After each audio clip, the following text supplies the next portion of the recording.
Halo semuanya, selamat datang di channel Yogo Otomotif. Hari ini kita lagi mau review mobil mungil banget nih, kecil. Ini dari brand Wuling, pasti udah banyak yang tahu juga. Ini adalah Wuling REV. Dan ini tipenya yang long range ya. Jadi bisa dari 100% baterai, bisa jaraknya bisa 300 kilo. Dan ini mobil punya saudara gua, ini dipinjemin. Ini juga udah lumayan lama banget dia pakai ya. Jadi dari dia beli baru, ini sudah 1,5 tahun dia mau pakai dari bulan 4 tahun kemarin. Jadi kita lihat aja dari tampilan luarnya dulu yuk.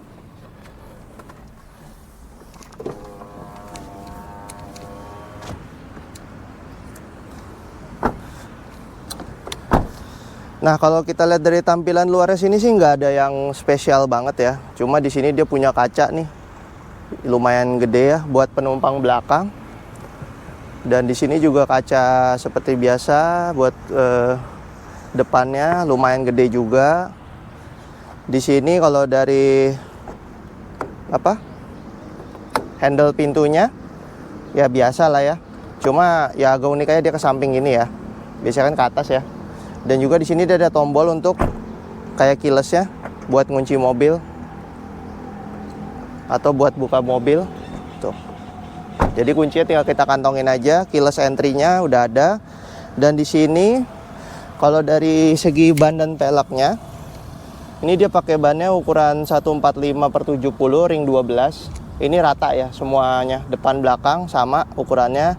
Dan ini dia peleknya ini kaleng ya teman-teman.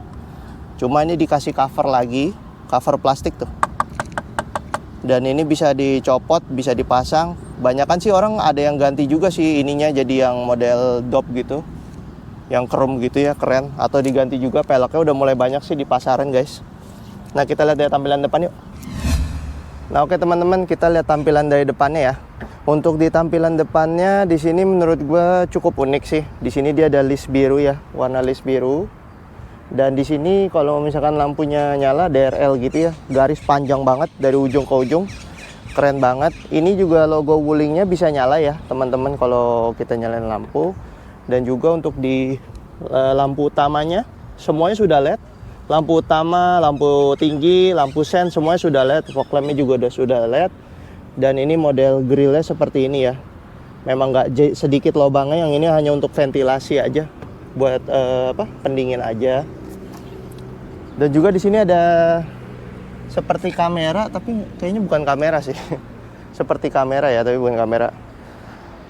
Dan juga di sini dia ada aksen chrome-nya sih, keren juga. Lucu lah ya guys. Kayak baja yang mirip-mirip juga karena kecil ya. Nah, paling kita lihat lagi dari sisi belakangnya ya. Nah, oke teman-teman, ini untuk tampilan belakangnya seperti ini ya. Di atasnya juga dia ada lampunya warna merah menyala panjang banget dari ujung ke ujung. Di bawahnya ada tulisan logo Wulingnya besar sekali. Tetap ada aksen chrome-nya juga, nyimbangin seperti depannya. Dan lampu stop lamp-nya, lampu sennya juga sudah menggunakan LED. Dan untuk bagasinya kita lihat sekalian yuk. Di sini udah ada kamera mundur ya guys. Nah, untuk bagasinya sebenarnya space-nya nggak terlalu gede ya. Hanya segini aja nih teman-teman. Tapi kalau misalkan kalian butuh space lebih, ini bisa kita turunin. Dua-duanya sih bisa kita turunin ya. Tuh, jadi rata, bisa muat banyak barang. Ya, jadi kalau buat bawa koper-koper gede sih cukup sih kalau orangnya hanya berdua guys. Gitu. Nanti kita akan coba ya duduk di belakang. Paling kita lihat bagian mesinnya yuk. Nah, oke teman-teman, ini untuk dari kap mesinnya ya. Sebenarnya sih ini nggak ada mesin, cuma ini jadi kayak space buat naro buat ini seperti untuk air wiper. Di sini ada untuk minyak remnya juga, dan ada dinamo untuk kompresor AC-nya juga ya. Di bawahnya juga ada baterainya, kita bisa lihat sebenarnya tapi jauh, ada akinya juga. Dan untuk ini untuk mobil ini tuh tenaganya kurang lebih di 40 horsepower dan kapasitas baterainya itu di 26,7 kWh ya teman-teman. Nah, paling kita lihat dari ini sisi pengecasannya, ini bisa dibuka ya. Tuh. Nah, dia ngecasnya seperti ini ya, teman-teman.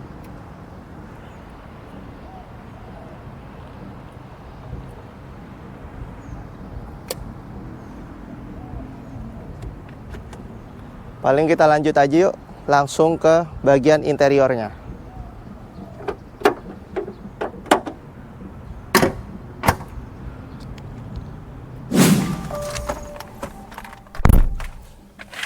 Nah, begini ya teman-teman untuk tampilan pas pertama kali kita masuk. Jadi pas kita masuk dia langsung tulisannya press brake to start. Jadi tinggal injek rem aja. Nah, ini udah nyala nih. Tinggal kita press, dia udah ready tuh. Nah, ini kalau mau nyalain AC tinggal puter aja. Langsung nyala AC-nya. Gitu guys. Jadi tampilannya dari interiornya menurut gua keren juga. Di sini ada bahan soft touch ya. Kayak kulit tapi kotak, ada apa? Motifnya kotak-kotak gitu sih. Lucu juga. Di sini ada cup holder. Ini ada AC. Cuma di sini masih keras ya guys. Belum soft touch. Terus di sini ada laci penyimpanan. Di bawahnya juga ada laci penyimpanan. Ya, di sini ada AC lagi. Sini ada tombol-tombol AC. Di sini ada untuk perpindahan modnya ya. Jadi dia ada 3 mod. Eco, normal, dan sport. Nanti kita coba pas test drive. Di sebelah kanan sini juga ada ini lagi, cup holder lagi. Nah, untuk kalau di pintu, di handle, di pintu door trimnya ada penyimpanan lagi kecil. Di bawahnya sih lumayan besar ya, bisa buat naruh cup lagi. Di sana di kiri juga sama. Jadi ruang penyimpanan tuh banyak banget. Di sini juga ada guys, tuh. Buat naruh barang, ini juga ada buat naruh barang, buat ngecas juga sudah ada ya. Buat ngecas sudah ada colokannya. Kalau kalian mau ngecas di sini juga ada tuh. Nah, ini ada buat gantungan juga nih. Buat gantungan barang atau kunci ya, seperti ini bisa kalian taruh kalau kalian bawa belanjaan. Nah, untuk tombol hazardnya dia di atas ini ya, teman-teman. Biasanya kan kalau mobil lain tuh di bawah, di sini, ini di atas tuh. Ini untuk lampunya. Lampu baca. Untuk lampu apa? Untuk spion tengahnya, spion dalamnya kecil sih, agak unik ya. Nah, di sini dia buat sun visor-nya, sudah ada kacanya juga, cuma sayang belum ada lampunya ya. Nah, untuk dari segi setirnya, di sini juga sudah ada beberapa tombol. Di sini ada untuk nyeting audio. Di sini untuk kita nyeting menu bisa juga dari sini. Tuh untuk nyeting speedometernya, di sini ada trip, ada motor, ada voltasenya, ada current ampere-nya. Jadi bisa banyak lah informasinya di sini ya guys. Bisa di sini ada untuk kita voice comment juga di sini deh. Halo Wuling. Maaf, bisa diulang? Matikan AC. Oke, mematikan AC. Nah, dia juga sudah ada fitur untuk halo Wuling-nya ya guys. Jadi bisa matikan AC, coba. Halo Wuling. Halo. Nyalakan AC.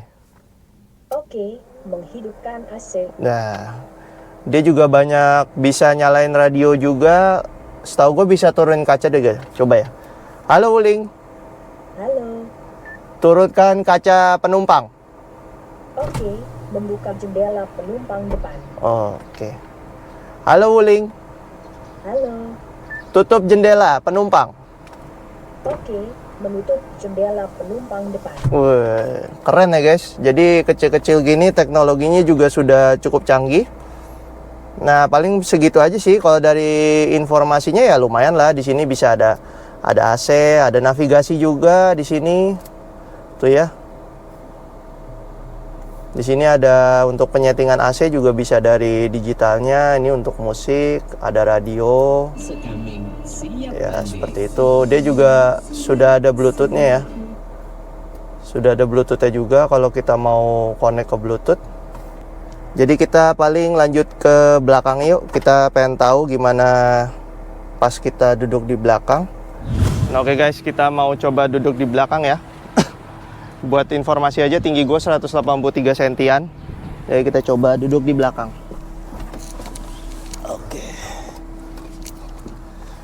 Nah, ini posisi kalau gue duduk di belakang ya guys. Coba kita mundurin dulu. Nah, untuk ini buat orang depan sih jauh banget space-nya ya duduknya.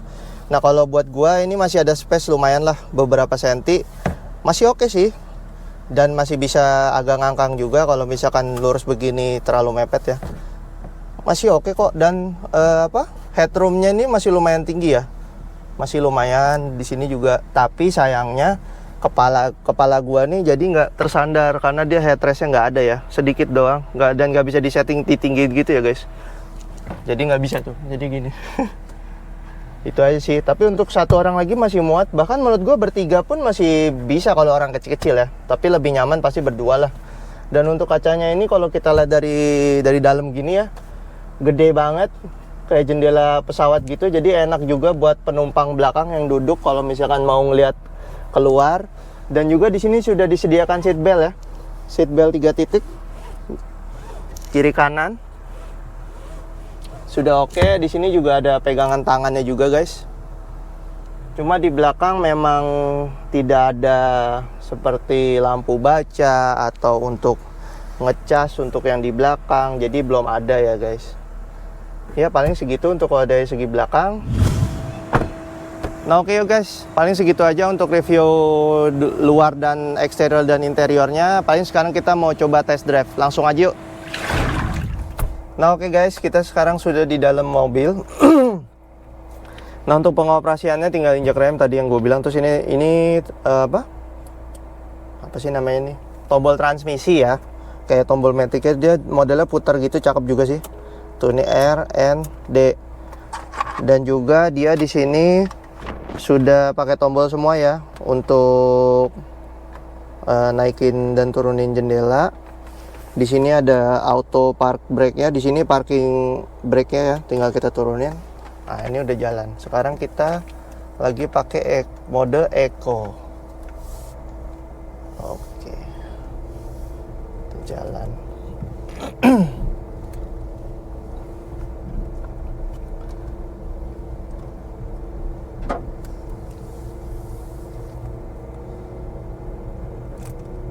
Luaran mana ya? Nah untuk impresinya pas pertama kali gue bawa ini sih, joknya menurut gue ya lumayan nyaman. Dan juga tapi sayangnya karena tinggi gue lumayan tinggi ya guys, jadi nih kakinya bisa kalian lihat nih, jadi nggak terlalu menopang banget. Jadi kaki gue cuma setengahnya aja, sisanya tidak tertopang ya. Jadi gue rasa kalau kita pakai perjalanan jauh sih agak capek, seperti kayak ngambang gitu sih kakinya. Satu itu. Kedua ya di dalam ini karena memang mobilnya kecil, jadi seperti agak sempit ya guys. Atau karena gue yang kegedean ya. Ya tapi masih oke-oke aja sih. Cuma mungkin kalau kalian yang punya badan gede kayak gua, tingginya 180-an, ya masih, kalau untuk headroomnya sih masih oke guys. Paling kakinya aja ya. Ya nggak mentok juga sih, tapi udah nempel gitu. Dan juga ini setirnya cuma bisa dinaikin turunin ya, nggak bisa ditarik. Jadi hanya naik turun aja, settingannya nggak bisa kita tarik. Dan juga kalau dari segi tenaga nanti kita coba ya. Kita masih di dalam, kebetulan kita lagi nge-reviewnya di PRJ. Nah, kita PR dulu.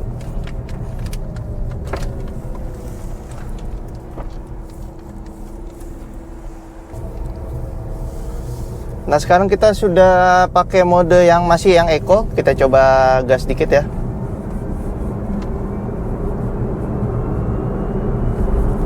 $50 50-an, 60 lah dapat ini guys. Lumayan kenceng sih.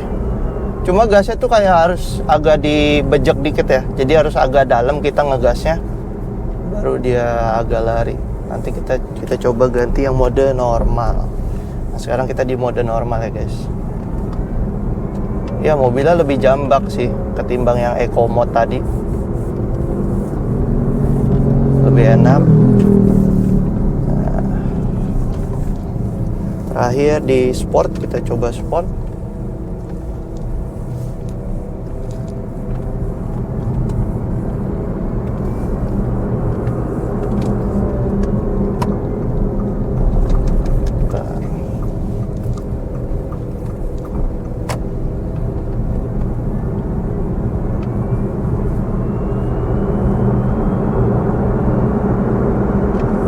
kenceng juga guys. Di mode sportnya enak sih.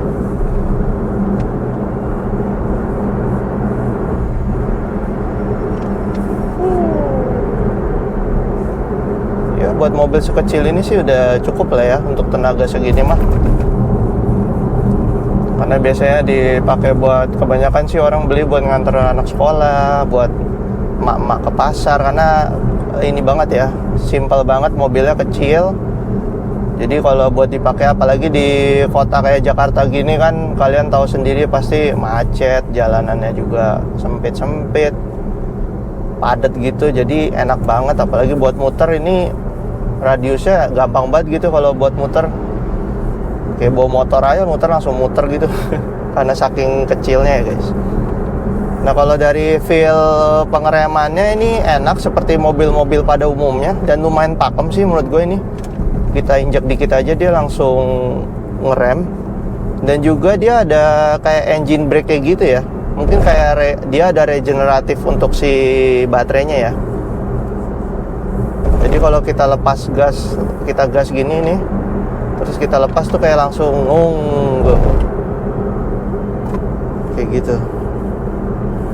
Nah ini kilometernya baru 19.148 ya. Masih sedikit sih guys. Di sini ada mode sport, ada eco, ada sport. Ini sih tombolnya. Oh ini. Nah ini kita pindah mode eco ya. Nih. Tapi gue lebih suka normal atau sport aja. Kita pakai normal aja lah ya. Nah, tadi kita udah ngomongin pengereman. Pengeremannya menurut gue sih udah oke banget. Nah, ngomongin handling nih. Mungkin karena mobilnya kecil, handlingnya sih enak ya, lincah gitu. Jadi mau slap-slip juga gampang banget. Paling kalau menurut gue ya mobil ini karena kecil dan tinggi, jadi kayak limbung gitu sih guys. Jadi kalau kecepatan tinggi kita belok-belok gini tuh kayak kebanting-banting ya, wajar lah ya. Nah guys, di tampilan displaynya juga ya, nih lihat, dia kan ada mobil wulingnya nih. Kalau kita ngerem nih, dia ikut ngerem juga. Bentar ya. Nah tuh, dia kayak lampunya ngerem juga tuh. Kalau misalkan gua dim, lampu depannya juga kayak ngedim tuh. Terus kalau gua ngesen hazard, dia juga hazard. Jadi dia kayak siluet mobil aslinya gitu, keren sih. Nah oke guys, untuk top speed si mobil Wuling REV ini sih menurut data sih 100 km per jam ya. Tapi kayaknya mungkin 100 lebih dikit mah bisa kali, paling 102 ya. Ya tapi kalau kita beli mobil ini mah jangan ngarep bisa kenceng lah ya. Karena memang buat dipakai daily, buat perkotaan, buat muter-muter nyaman banget sih. Menurut gue udah cukup lah. Ya kalau buat dipakai jarak jauh menurut gua sih kurang ya. Karena pertama ini aja kursinya aja kayak kurang menopang banget kakinya. Jadi kayak ngambang begitu ya. Dan kalau kita ngomongin suspensinya menurut gua sih oke-oke aja. Seperti mobil pada umumnya juga, nggak keras, empuk-empuk aja sih guys. Nyaman kok. Dan teman-teman untuk di harganya ya, ini untuk yang long range ini sekarang tadi gue lihat di websitenya Wuling itu 275 juta, itu sudah termasuk diskon dari 307 apa 302 gitu tadi gue lihat. Dan untuk yang short range, untuk yang range-nya lebih pendek itu di 190 juta, itu pun juga sudah dapat potongan ya dari 200 jutaan. Jadi sudah lumayan cukup murah ya. Karena tadinya kan lumayan mahal, jadi sekarang sudah banyak potongan-potongan subsidi dan lain-lain. Dan juga untuk ini harga Wuling REV sih gue lihat kalau di marketplace ya untuk secondnya lumayan turun sih harganya. Kayaknya hampir semua mobil listrik ya sekarang kalau misalkan kita beli terus kita mau jual lagi pasti langsung anjlok ya harganya. Hampir rata-rata gue lihat gitu sih, padahal baru pakai setahun 2 tahun tapi harganya udah jatuh. Ya kalau buat kalian yang memang pengen beli atau pengen lebih murah lagi sih, menurut gue saran gue sih mending beli second aja, tapi cari kondisi yang bagus ya. Terutama harus ngecek baterainya ya guys, karena kan baterai nomor 1 ya untuk di mobil listrik. Harus dicek dulu kesehatan baterainya seperti apa, berapa persen. Biasanya bisa dicek di bengkelnya sih, di dealernya. Jadi kesimpulan gue untuk mobil ini, kalau kalian memang untuk daily, untuk apa? Untuk seperti ke kantor atau nganter anak sekolah sih, ini worth it banget. Gue juga sebenarnya tertarik ya untuk beli, karena lumayan ekonomis banget nanti ya kalau dihitung-hitung secara kalkulasi daripada kita pakai mobil bensin sama ini. Apalagi kemarin baru aja si Pertamax naik lagi harganya, makanya gue kepikiran untuk tertarik juga beli mobil listrik. Bukan cuma dari segi ekonomis, dari segi listriknya doang, tapi dari segi pajaknya juga ini murah banget. Pajaknya ini untuk plat Jakarta ini di kisaran 200 ribuan aja ya kalau buat Wuling REV. Dan juga kalau mobil listrik itu kan bebas ganjil genap, jadi kita bebas aja mau kemana aja, jadi enak ya. Jadi kalau buat kita pakai sehari-hari tuh kayaknya worth it banget sih menurut gua. Ya paling segitu aja ya guys untuk video kali ini. Jangan lupa like, comment, dan subscribe. Sampai jumpa di video berikutnya. Dadah.